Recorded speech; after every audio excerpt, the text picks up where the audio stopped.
A poor girl offers a cup of coffee to a stranger in the rain, unaware that he's a groom just left at the altar, a billionaire trying to disappear from his glamorous world. But when his true identity is revealed, will their anonymous love still be sincere enough to survive? Night fell like a weary whisper, draping the city in a thin veil of mist and slow, deliberate raindrops. The pale yellow streetlights shimmered on the wet stone pavement, reflecting the scattered footsteps of those leaving work, the lonely, and those with nowhere to rush back to. The October air was colder than usual, carrying a faint, nameless melancholy. Grace pulled her thin coat tighter, her chilled hands clutching a paper coffee cup that still held a trace of warmth. She'd just finished her shift at the corner cafe where she worked part-time. With no money for a taxi like usual, she chose to walk through the park, a familiar pocket of stillness amid the noisy city. Every time she passed through, it felt like stepping into a slow dream, where every sound softened and her heartbeat grew lighter. And there, amid the rain-soaked silence, a man sat alone on an old wooden bench. Rain speckled the shoulders of his expensive suit jacket, his hair drenched, yet he didn't stir. Head bowed, hands limp at his sides. He seemed forgotten even by time itself. Grace hesitated. She wasn't the type to meddle in a stranger's affairs, but something about this man made her pause. Not his appearance, not curiosity, but a raw, real feeling. I've been there. She, too, had once sat like that, soaked by rain, exhausted, unnoticed. She placed the coffee cup beside him, her voice soft as the mist. This one's untouched. Not hot anymore, but still better than rainwater. Without waiting for a reply, she turned and continued into the night. But after a few steps, a hoarse voice broke behind her, almost cracking. I didn't think a stranger could be this kind. She didn't stop, only murmured just loud enough to hear, because the people we know usually don't have to be. No names were asked, no goodbyes exchanged, but something had quietly been sown. The next morning the sky remained overcast, though the rain had ceased. At the cafe where Grace worked, everything began as usual. The smell of baked goods, the whir of the coffee grinder, and the chill seeping through a barely open door. The door swung open, and a man stepped in. His hair still carried the morning dew, his faded shirt and old jeans a far cry from luxury, his eyes deep and tired. Grace looked up, her heart skipping a beat. It was him. Gone was the elegant suit, the statue-like figure melting in the rain. Now, just an ordinary man, looking for a place to start over. "Do you need extra help?" he asked. His voice was rough but steady. "Manual work, no papers needed." The owner frowned. Grace stepped forward, her gaze fixed on him. "He might have nothing," she said, "so he'll work twice as hard as those who have everything." And so, in the tiny kitchen of the cafe, a fragile thread was tied. No one knew that day it wasn't just a man looking for a job. It was the beginning of a love, planted with an old coffee cup. Beneath the rain, Saturday, the cafe was packed to the brim. The whir of the coffee grinder mingled with the clinking of cups, the lively chatter of customers and the hurried footsteps of the staff, making the air feel more suffocating than usual. Grace, as always, navigated deftly between tables, a tray of pastries in her hands and a faint smile on her lips. Meanwhile, Ethan washed dishes behind the counter, quiet, almost invisible. Everything would have passed like any other morning, if not for the arrival of 3 women. They swept in, dressed in designer clothes, the scent of expensive perfume trailing their every step. The sharp clack of their high heels against the tiled floor sounded like a warning. Grace greeted them warmly as usual, but while she was still brewing coffee, a whisper rose from their table, loud enough for those behind the counter to catch. "Look over there. Isn't that him? Liam Carter?" Grace froze. Her hand trembled slightly, but she carried on as if nothing had happened. Meanwhile, one of the women pulled out her phone and raised it. "Oh my God, it is him!" The groom jilted before the wedding, vanished from the headlines for months, and now, she snapped a photo. The millionaire gentleman washing dishes in a cafe. Talk about a reverse fairy tale. her final words stabbed through the air like a dagger. Grace set the cup down and stepped behind the counter, searching for Ethan's eyes. He kept his head down, his grip tightening on the rag, his shoulders taut like a string about to snap. He said nothing. No reaction. Just silence, as if trying to erase his own existence. A phone pinged loudly. Someone in the cafe stifled a laugh. Then a young customer handed Grace their phone, pointing at the screen. A freshly posted photo. Heartbroken heir turned barista. Welcome to the new fairy tale. The image was of Ethan, head bowed as he wiped a glass, the light glinting off his damp hair. It looked like a meticulously staged press shot. Grace looked up, her eyes meeting Ethan's. He knew. The whole cafe knew. Everyone was staring at him, but no one said a word. There were only whispers, half surprised, half mocking glances, and a chilling silence spreading like ink across white paper. Ethan lifted his head, his eyes locked with Grace's. For a fleeting moment she saw it all. Not a man whose identity had been exposed, but a terrified child, stripped bare of his last layer of disguise.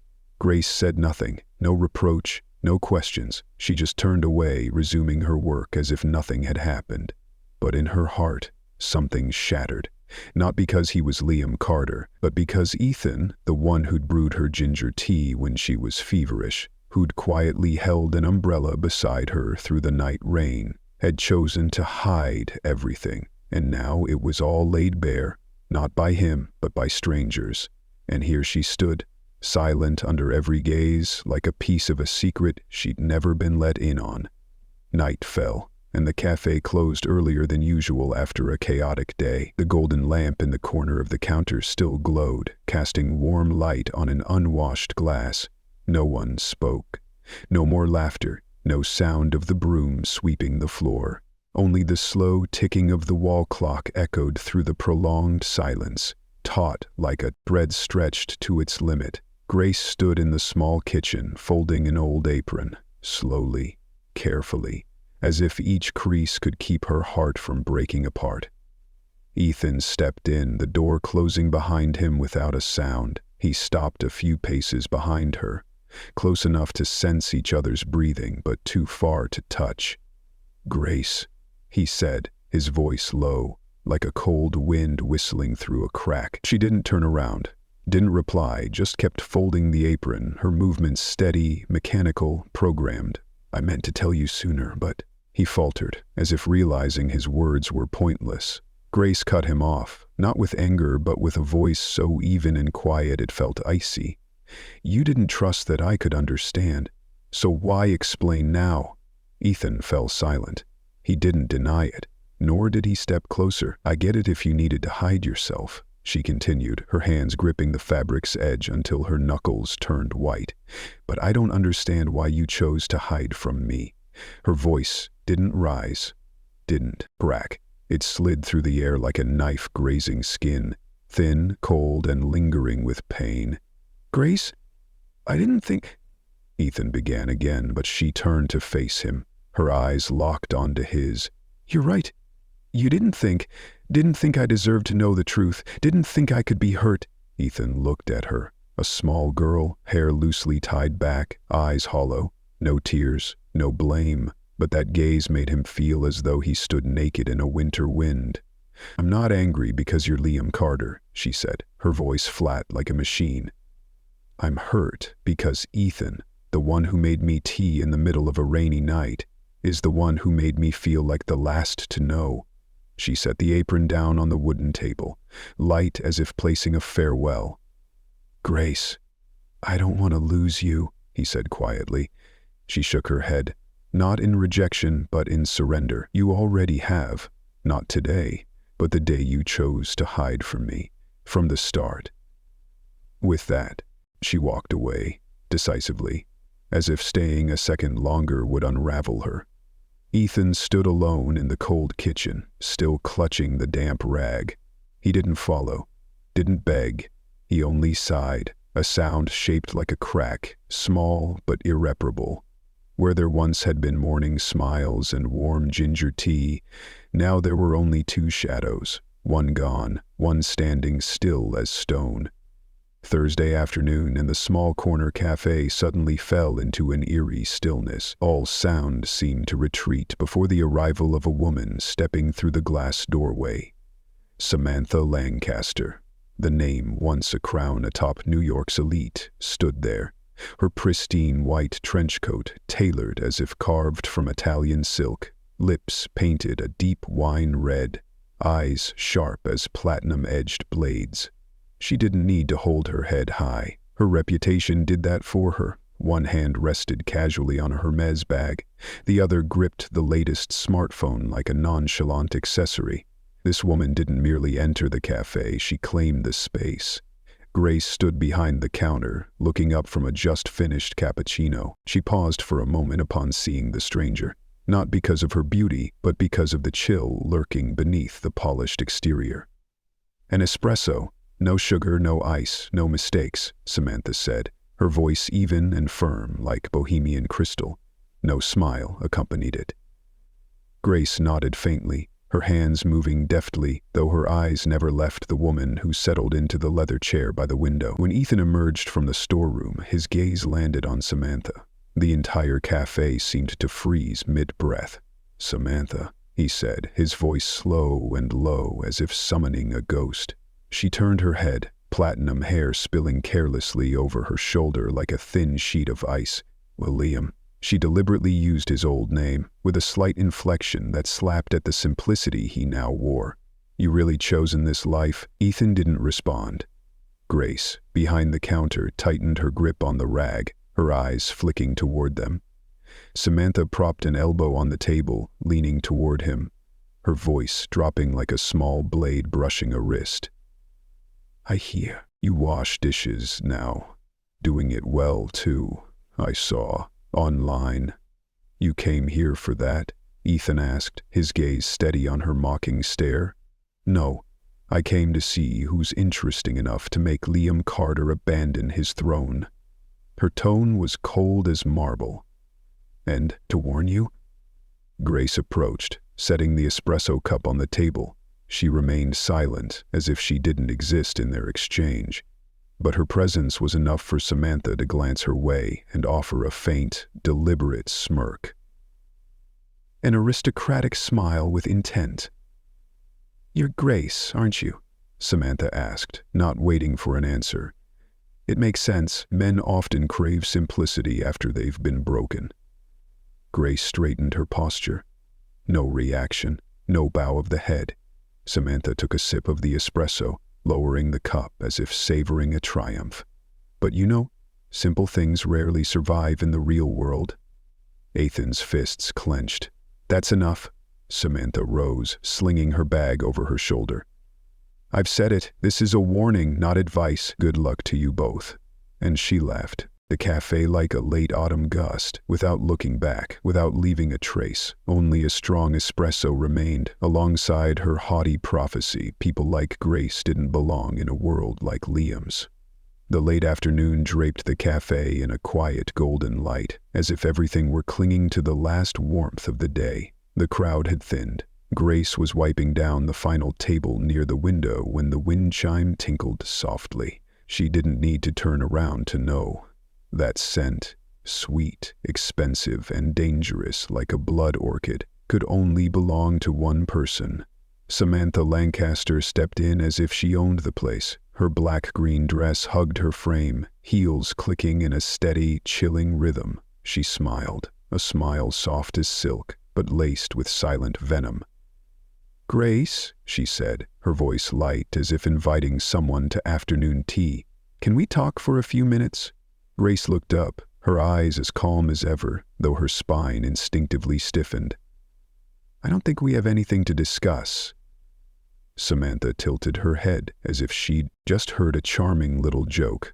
"Oh, you're wrong. There are things people should hear whether they want to or not." She pulled out a chair and sat without waiting for an invitation. On the table she placed a white envelope with gilded edges. "A little documentation," she said, her slender nails tapping lightly on the paper like claws on glass. "Something that might make you reconsider." Grace didn't touch it. "What do you want?" Samantha's lips curved faintly, a red slash drawn with lipstick. He was mine once. And you know what? People like Liam don't belong in places like this. Tiny cafes, girls who pride themselves on living simply. He's made for spotlights, red carpets, and negotiation tables. She paused, her gaze boring into Grace. And you? You're an emotional accident, a fleeting breeze in the rain. He needs a woman who can protect his reputation, not one who makes the media sneer. Samantha's voice remained light, soft, but every word hid iron hooks beneath silk. You're trying to hold on to him with kindness, she went on, but you don't know how vicious this game can get. Grace took a deep breath. Are you threatening me? Samantha laughed, a sound like a snake's faint hiss. Grace, do you think I'd stoop to threats? She stood, nudging the envelope closer to Grace. I'm just warning you. When people like me play, you won't just lose, you'll disappear. A slight step back, one final glance. He might love you for a moment, but he's a Carter, and Carters always return to cold blood. Then she left, leaving behind a faintly trembling hand, a pensive stare, and an atmosphere heavy like glass about to shatter. Grace stared at the envelope for a long time. She didn't open it. She only rested her hand on it, as if trying to feel the poison seeping through the paper. One thing was clear, this was no longer about feelings, this was war, and the one who'd rung the alarm bell first was Samantha. Morning arrived earlier than usual, pale sunlight filtering through the trees outside the small cafe's window. No one told Grace this would be her last day. There were no signs to forewarn her. It was just that, in a fleeting moment, everything grew too quiet, so quiet she could hear her own heart. Liam didn't stop by that morning. No text came as it usually did, no early coffee left behind, no simple question like, "Did you sleep well?" Grace knew it wasn't because he was busy. It was because a distance had begun to form. Silently, without a sound, she cleaned the counter quietly, wiping the tables with the same steady motions as always, but no one noticed her hand tremble slightly as she placed a glass back in its spot. On the outside, everything remained intact. Inside, it was a room cracking apart. The night before, after her confrontation with Samantha, she'd sat for a long time in her small rented room, clutching an old pillow tightly, as if letting go would mean losing every memory. The handwritten letter she'd written to Liam still lay on the table, unreceived, without a goodbye. Something had shifted in his eyes lately. A hesitation, a pause. A step slowing each time he seemed about to say something important. She felt it, but didn't ask. She waited for him to speak, but he didn't, and so the distance took root in their silence. Grace didn't blame him. Liam had his world. She was just a passing season. At noon, when the cafe grew quiet, she untied her apron, folded it carefully, and placed it on the familiar chair by the counter's corner. No one noticed. No one asked why. She stepped out of the cafe, the wind chime tinkling faintly behind her. Each step on the sidewalk felt heavier, not from luggage, but from her heart. On her way to the bus stop, she stopped by the small post office on the corner. She handed the sealed letter to the clerk. No fancy address, just, "To the one who once received a coffee in the rain." Inside the letter, there was no reproach.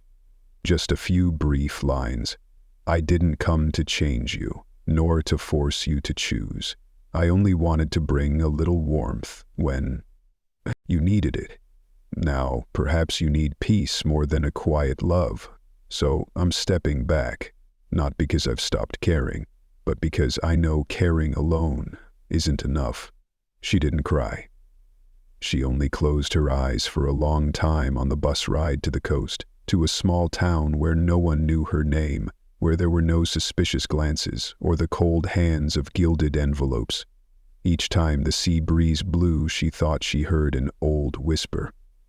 "You're the only one who never asked my name." Perhaps for a love that began in silence, it was fitting to end with a letting go, without a farewell, just an empty chair, a coffee no one claimed, and a heart quietly departing before it could be fully broken. Thursday afternoon sunlight glinted like molten metal across the glass facade of Carter Holdings headquarters. It wasn't the warm glow of spring, but the harsh, indifferent glare of a world driven by speed, power, and handshakes that never came free. Grace stood in the ground floor lobby, holding a delivery tray of coffee, her thin, faded jacket clinging lightly to her sweat-dampened back. She didn't belong here. She was just the coffee courier. No elevator access code, no name on the receptionist's list, no permission to cross the gilded line etched into the floor. She didn't know Liam was upstairs, in an emergency shareholder meeting. She didn't know Samantha had just left the 32nd floor and was descending to the lobby, her heels clicking steadily like the taps of fate on marble. Two women, one bathed in the cold light of power, the other in the faint shadow of the underclass, faced each other at the same moment. Grace looked up, and her heart skipped a beat. Samantha was as stunning as the first time they'd met. Perfectly waved blonde hair, an ivory dress tailored as if designed for the role of Liam Carter's fiancée. In her hand was a designer bag, the kind that could be sold to cover Grace's rent for a year. Samantha didn't smile. She appraised Grace from head to toe, her gaze a frigid scan. Grace nodded slightly, a stiff, restrained gesture. Delivering coffee, Samantha's lips twitched faintly. Fitting, so very fitting. No one around intervened. The people in the lobby were used to this hierarchy. Whoever belonged where, stayed there. Grace didn't reply. She lowered her head, intending to walk away. But Samantha stepped closer, her voice low enough to be private, sharp as a blade's edge. "He won't choose you. Even if he's moved for a moment, he'll wake up. You're just a stopover, Grace, an espresso on the road, quick to cool, quick to run dry." Grace's grip tightened around the coffee tray. There was no fire in her chest, just a smoldering void, like the pulse of a heart after drinking a forgotten afternoon coffee, bitter, astringent, and cold to the core. "And what about you?" Her voice was low, slow, devoid of anger, just a gentle slice.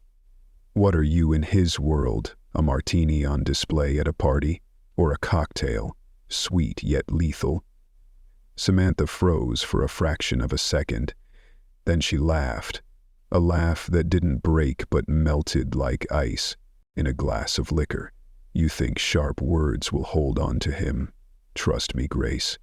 This world never belongs to those who don't know how to survive in it." Then she walked away without looking back. Grace stood there for a few seconds in the vast, frigid lobby that felt like an abandoned boardroom. People passed by, coming and going, but no one stopped. She turned away. The coffee in the tray had gone cold, yet her hands still gripped it tightly, as if clinging to the last shred of dignity in a world where even love came with a price tag.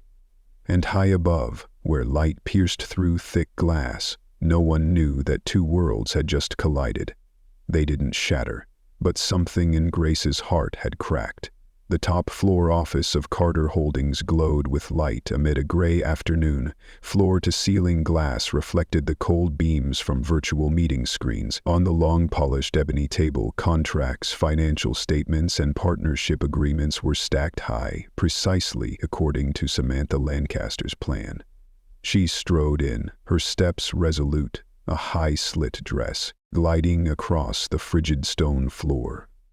Beside her stood Marcus Green, a strategic investor and a titan in the tech industry, calm like a man holding the hilt of a dagger. "We both have what the other needs," Samantha said, pouring wine from a crystal decanter. "I bring image and shares, you bring capital and media momentum." Marcus smirked, not touching her offered glass. "Image," he echoed. "The most fragile thing in this world." Samantha didn't flinch.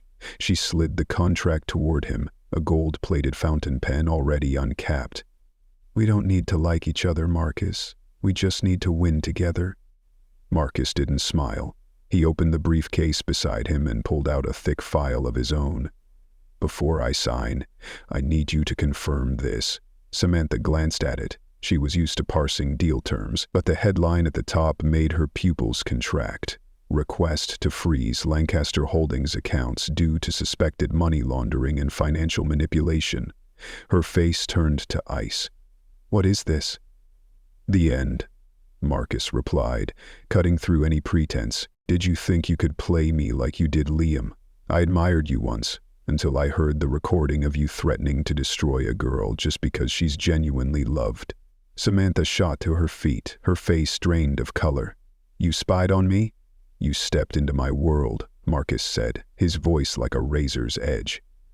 "I get to flip the lights on whenever I want." He turned on the screen behind him, playing a recording. Samantha's icy voice rang out. "If he doesn't come back to me, that little nobody will be crushed. Press, social media, rumors. I control it all." The audio cut off. Marcus didn't need to say more. Samantha clenched her fists, struggling to steady her breathing. "You don't know what I have up my sleeve." "No," Marcus interrupted. "You have nothing left. The shareholders you thought were on your side pulled their funding this morning. Your accounts are temporarily frozen. And the Lancaster name? It's no longer a brand. It's a warning."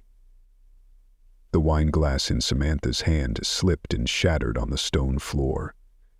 No one picked it up. She staggered back, her eyes locked on the damning file. Every avenue of power, every calculated move, every shred of reputation she'd built with her nails and cold blood, now crumbling beneath her feet, like stone shattered by an invisible, precise force. Marcus gathered his papers, his tone unwavering. "Don't come back, not because I'm afraid, but because next time I won't use paper." Samantha turned, walking away with heels that clicked against the stone, prideful to the last moment. But everyone knew those weren't the footsteps of a victor anymore. They were the knocks on the tomb of an empire that had destroyed itself with its own ambition. The studio lights were soft, not the harsh glare of a stage, but gentle, like morning light slipping through curtains. On the set, two single chairs faced each other in a minimalist, warm space. Dark wooden backdrop, amber lighting, and a subtle line of text scrolling behind. "When kindness finds the right person." The host was an older woman, poised and calm, her voice low and friendly. Before going live, she'd placed a gentle hand on her guest's shoulder and asked, "Are you ready?" Ethan nodded. He wore a pale gray shirt and simple trousers. No tie, no flashy brands, just himself, the man who'd vanished from the public eye amid a wedding scandal that spread like wildfire, who'd washed dishes in a small corner cafe, and who now sat here to say what he'd never dared to voice all this time. As the broadcast signal went live, the host smiled. "Welcome to today's special program, where we don't ask about wealth or fame, but about what makes a person unforgettable. Please meet Ethan Carter." Ethan gave a slight nod, his eyes steady. "Thank you for having me." "Ethan," she asked gently, "why did you choose to disappear after the most infamous canceled wedding of that year?" He took a deep breath, hands clasping in his lap. "Because I didn't recognize myself anymore," he said, his voice even and true. When someone stands under so many gazes, so many expectations, they start living as a pre-made version of themselves. The real person fades away without them even noticing. The host paused for a few seconds before asking, "So what helped you find yourself again?" Ethan smiled. It was faint, but it glimmered like a late autumn ray of sun. "A cold cup of coffee." The studio fell silent. He continued, "One rainy night someone set a cold cup of coffee beside me. No questions, no expectations, just a bit of warmth left behind. From that day I realized kindness doesn't need condition, and sometimes the simplest things have more healing power than money or promises." The host nodded. "That girl, was she the one who stayed by your side in the cafe all that time?" Ethan looked straight into the camera, not at the millions watching, but as if speaking to just one person. "Yes," he said, his eyes sparkling as if he could see her sitting somewhere out there. "She didn't save me like in a fairy tale. She was just there, quietly, kindly, real." "Now?" the host asked. "Do you still see her?" Ethan paused, then slowly shook his head. "No, But every morning I brew a cup of coffee the way she liked it, not too strong with a hint of dried orange peel. I set it on the table as a reminder that if she ever comes back one day, everything's still waiting in its place. The lights dimmed as the program neared its end. The host didn't press further. She simply said, "Thank you, Ethan, for not bringing us grand words today, but something we all need: honesty." Before the camera panned away, it briefly caught a glimpse of an old paper coffee cup placed on an audience seat. No one sat there, but someone had been quiet enough not to need to appear, warm enough to never be forgotten by the one left behind. That morning the rain didn't fall. The sea lay strangely calm, its surface shimmering with a soft silver glow, like the fragile shell of a dream yet to awaken. Along the stone-paved path leading to the little bookstore called Second Chapter, the sea breeze wove through the trees, rustling like pages being turned slowly. Emily opened the shop as usual. A worn scarf draped over her shoulders, her hands still carried the habit of wiping each book with a soft cloth. No one told her to do it, but she did, like how one tends to the small things that once saved them from a long darkness. No one had warned her that today would be different. When the wind chime rang a second time, Emily looked up. She'd seen many visitors pass through her life, some fleeting, some lingering, some just asking for directions to the nearest bus stop. But the person standing before her now wasn't a visitor. Ethan wasn't in a suit, a gray shirt, an old woolen scarf loosely around his neck. In his hands a paper coffee cup and a thin notebook. No flowers, no ring, no fanfare, just him. Enough to make the entire bookstore hold its breath for a moment. Emily stood frozen behind the counter, her fingers trembling faintly on the spine of an old novel. Ethan stepped forward and placed the coffee on the wooden surface. "Still the way you like it," he said softly. "Not too strong, with a hint of orange peel." Emily looked at the cup. Written on its side in a familiar hand were the words, "For the first person who believed a cup of coffee could save a soul." She looked up. His eyes no longer pleaded for forgiveness. They didn't beg for a return. They were like the calm sea, deep, but without waves. "I waited every morning," he said, "not for you to come back, but so I wouldn't forget why I changed." Silence fell like a silk cloth draped over time. Emily took the notebook from his hands. She opened it. Inside were handwritten fragments, memories, notes, lines like whispered confessions. A journey of a man who'd lost himself and found his way back through a cup of coffee in the rain. On the final page, a single line: "If you ever thought you didn't belong in my world, you never saw me after that world lost you." No tears fell, just a soft, long breath, as if something very old had been released. Emily stepped out from behind the counter, standing before him saying nothing. Her hand brushed the coffee he'd brought. Warm. Ethan looked at her, asking nothing, urging nothing. He just stood there, like a familiar chair on a porch, waiting for someone to sit again. And then Emily nodded, so slight only he could see it, but enough to close one chapter and begin another. From the very place it had once broken, that afternoon, the sea remained still. But on the distant sandy shore, two paper coffee cups sat side by side, empty, yet still warm, like a promise kept fully in silence. This story reminds us that sometimes a simple cup of coffee is enough to change a person's fate. Thank you for following this heartfelt journey with Millionaire and Heart Stories. See you again in the next story that touches the heart.